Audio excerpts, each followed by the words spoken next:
SIT ತನಿಖೆ ಸರಿಯಾಗಿ ನಡೀತಾ ಇಲ್ಲ. ಇಲ್ಲಿ ನಡೆದಂಥ ಎಲ್ಲ ಅಸಹಜ ಸಾವುಗಳ ತನಿಖೆ ಆಗಬೇಕು. ನಮ್ಮಲ್ಲಿ ಸಾಕಷ್ಟು ಗೊಂದಲಗಳಿತ್ತು ಮತ್ತು ಇದು ಮಾಡಲಿಕ್ಕೆ ನಮಗೆ ಅಡೆತಡೆಗಳು ಬರ್ಬೋದಾ ಅನ್ನುವಂಥ ಸಂಶಯಗಳಿತ್ತು. ಸರ್ಕಾರ ಯಾಕೆ ಈ ಥರ ಮಾಡ್ತಾ ಇದೆ, ಸರ್ಕಾರ ಯಾಕೆ ಇದನ್ನು ಒಂದು ನ್ಯಾಯ ಸಿಗಬೇಕು, ತಾರ್ಕಿಕ ಅಂತ್ಯಕ್ಕೆ ಯಾಕೆ ಕೊಂಡೋಗ್ತಾ ಇಲ್ಲ. ಯಶಸ್ವಿಯಾಗಿ ನಾವು ಕಾರ್ಯಕ್ರಮವನ್ನು ಮಾಡಿ ಮುಗಿಸಿದ್ದೇವೆ. ನಿರಂತರವಾಗಿ ಮುಂದುವರಿತದೆ, ಅಂದರೆ ನ್ಯಾಯ ಸಿಗುವವರೆಗೆ ಮುಂದುವರಿತದೆ. ಮಹಿಳಾ ನ್ಯಾಯ ಸಮಾವೇಶ ಇವತ್ತು ಬೆಳ್ತಂಗಡಿಯಲ್ಲಿ ಯಶಸ್ವಿಯಾಗಿ ಮುಕ್ತಾಯ ಆಯಿತು. ಈ ಒಂದು ಸಮಾವೇಶ ನಾವು ಯಾವಾಗ ಮಾಡಬೇಕು ಅಂತ ನಿರ್ಧಾರ ಮಾಡಿದ್ದೆವು, ಕೊಂದವರು ಯಾರು ಅನ್ನೋ ಅಭಿಯಾನದ ಅಂಗವಾಗಿ ಈ ಸಮಾವೇಶವನ್ನು ಮಾಡಬೇಕು ಅಂತ ಇಡೀ ಒಂದು ಕೊಂದವರು ಯಾರು ಅಭಿಯಾನದ ಒಂದು ತಂಡ ನಮ್ಮನ್ನು ಇಲ್ಲಿ ಬಂದು ಭೇಟಿಯಾದಾಗ ನಮ್ಮಲ್ಲಿ ಸಾಕಷ್ಟು ಗೊಂದಲಗಳಿತ್ತು ಮತ್ತು ಇದು ಮಾಡಲಿಕ್ಕೆ ನಮಗೆ ಅಡೆತಡೆಗಳು ಬರ್ಬೋದಾ ಅನ್ನುವಂಥ ಸಂಶಯಗಳಿತ್ತು. ಆದರೆ ಇದೆಲ್ಲವನ್ನು ಕೂಡ ದಾಟಿಕೊಂಡು ಬಂದು ಇವತ್ತು ಯಶಸ್ವಿಯಾಗಿ ನಾವು ಕಾರ್ಯಕ್ರಮವನ್ನು ಮಾಡಿ ಮುಗಿಸಿದ್ದೇವೆ. ಈ ಒಂದು ಅಭಿಯಾನ ಏನಿದೆ ಇದು ನಿರಂತರವಾಗಿ ಮುಂದುವರಿತದೆ, ಅಂದರೆ ನ್ಯಾಯ ಸಿಗುವವರೆಗೆ ಮುಂದುವರಿತದೆ. ಇವತ್ತು ಯಾವುದೇ ಕಾರಣಕ್ಕೂ ಇವತ್ತೊಂದು ಸಭೆ ಮಾಡಿ ಮುಗಿಸುವಂಥ ಒಂದು ಕಾರ್ಯಕ್ರಮ ಅಲ್ಲ, ಇದು ಹೋರಾಟದ ಧ್ವನಿಯನ್ನು ಇವತ್ತು ಬೆಳ್ತಂಗಡಿಯಲ್ಲಿ ಎತ್ತಿದ್ದೇವೆ. ಇದು ಇಡೀ ರಾಜ್ಯವ್ಯಾಪಿ ನಾವು ಇನ್ನು ಮುಂದುವರಿಸ್ತಾ ಹೋಗ್ತೇವೆ. ಇವತ್ತು ಕೂಡ ಇಡೀ ರಾಜ್ಯದ ಮಹಿಳೆಯರು ಬಂದು ನಮ್ಮ ಜೊತೆ ಸೇರಿಕೊಂಡಿದ್ದರು.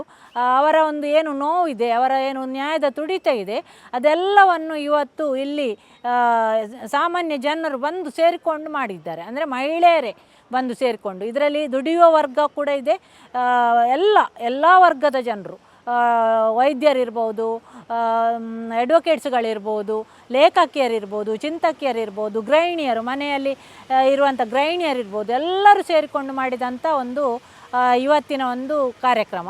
ಈ ಕಾರ್ಯಕ್ರಮದ ಉದ್ದೇಶ ಏನು ಅಂತ ಹೇಳಿದರೆ, ಇಲ್ಲಿ ಧರ್ಮಸ್ಥಳ ಭಾಗದಲ್ಲಿ ನಡೆಯುವಂಥ ಎಲ್ಲ ಅಸಹಜ ಸಾವುಗಳು ಅಥವಾ ಹೀಗೆ ಗೊತ್ತಾಗಿ ಆಗಿರುವಂಥ ಒಂದು ಕೊಲೆ ಇರ್ಬೋದು, ಬೇರೆ ಬೇರೆ ಪ್ರಕರಣಗಳು ಎಲ್ಲವೂ ಕೂಡ ರಿಪೋರ್ಟಲ್ಲಿ ಅಂತ್ಯ ಆಗ್ತದೆ. ಯಾರು ನೈಜ ಅಪರಾಧಿ ಅವನು ಪತ್ತೆ ಆಗುವುದೇ ಇಲ್ಲ, ಯಾರು ಮಾಡಿದ್ದಾರೆ ಅವರು ಪತ್ತೆ ಆಗುವುದೇ ಇಲ್ಲ. ಇದು ಯಾಕೆ ಹಾಗಾದರೆ ಇಲ್ಲಿ ಕೊಂದವರು ಯಾರು ಅನ್ನುವಂಥ ಪ್ರಶ್ನೆಯನ್ನು ನಾವು ಈ ಭಾಗದಲ್ಲಿ ಬೆಳ್ತಂಗಡಿ ಧರ್ಮಸ್ಥಳದ ಹತ್ತಿರ ಇರುವಂಥ ಬೆಳ್ತಂಗಡಿಯಲ್ಲೇ ನಾವು ಆ ಪ್ರಶ್ನೆಯನ್ನು ಎತ್ತಲಿಕ್ಕೆ ಇಡೀ ಮಹಿಳಾ ಒಂದು ಹೋರಾಟಗಾರರು ಬಂದು ಸೇರಿಕೊಂಡಿದ್ದೇವೆ. ಇದು ನಮ್ಮ ಆಗ್ರಹ ತುಂಬ ಇದೆ. ಏನು ಅಂತ ಹೇಳಿದರೆ, ಸರ್ಕಾರ ಯಾಕೆ ಈ ಥರ ಮಾಡ್ತಾ ಇದೆ, ಸರ್ಕಾರ ಯಾಕೆ ಇದನ್ನು ಒಂದು ನ್ಯಾಯ ಸಿಗಬೇಕು, ತಾರ್ಕಿಕ ಅಂತ್ಯಕ್ಕೆ ಯಾಕೆ ಕೊಂಡೋಗ್ತಾ ಇಲ್ಲ. ಈಗ SIT ರಚನೆ ಆಗಿದೆ. SIT ರಚನೆ ಆಗುವಾಗ ಅದರಲ್ಲಿ ಸ್ಪಷ್ಟವಾಗಿ ಉಲ್ಲೇಖ ಆಗಿದೆ, ಇಲ್ಲಿ ನಡೆದಂಥ ಎಲ್ಲ ಅಸಹಜ ಸಾವುಗಳ ತನಿಖೆ ಆಗಬೇಕು ಅಂತ. ಆದರೆ ಇಲ್ಲಿ ಏನಾಗ್ತದೆ ಹೇಳಿದರೆ, ಬುರುಡೆ ಪ್ರಕರಣಕ್ಕೆ ಸಂಬಂಧಿಸಿ SIT ಮಾಡಿದ್ದು ಅಂತ ಬಿಂಬಿಸ್ತಾ ಇದ್ದಾರೆ.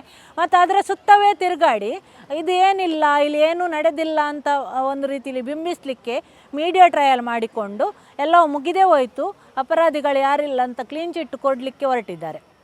ಅದು ನಮಗೆ ಸ್ಪಷ್ಟವಾಗಿ ಇಲ್ಲಿ ಕಾಣಲಿಕ್ಕೆ ಸಿಗ್ತದೆ.